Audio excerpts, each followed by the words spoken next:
Hello साथीहरू, अब हामी तौदाहा हेर्न जाउँ है त। अब यहाँ देखिरहेछ। अब फाइनली गाइस अहिले तौदाहाको नजिक आइपुगेछौँ हामी। अब हेरौँ है त वारिपारि देखिने भ्यूहरू तौदाहा कस्तो छ। नजिकबाट पनि हेर्न सकिन्छ। मैले अहिले नजिकबाट देखाइरहेछु। अब पुरा फोन खोलाएर देखाउने छ है त। ल यहाँ हाँस पनि पौडी खेलिरहेको देखिन सकिन्छ। कस्तो आनन्द फिल भइरहेको होला यो हाँसलाई।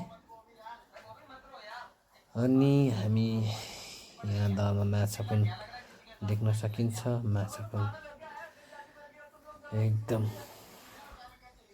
धेरै मात्रामा देखिन सकिन्छ। ल हेर्नु होला है त मित्रहरू, माछाको बथान देख्न सकिन्छ। र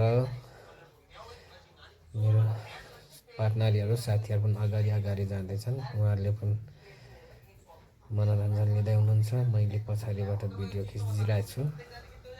तौदाहा वारिपारि हामी घुम्दैछौँ र कसै चारो पनि दिँदैछन् माछालाई।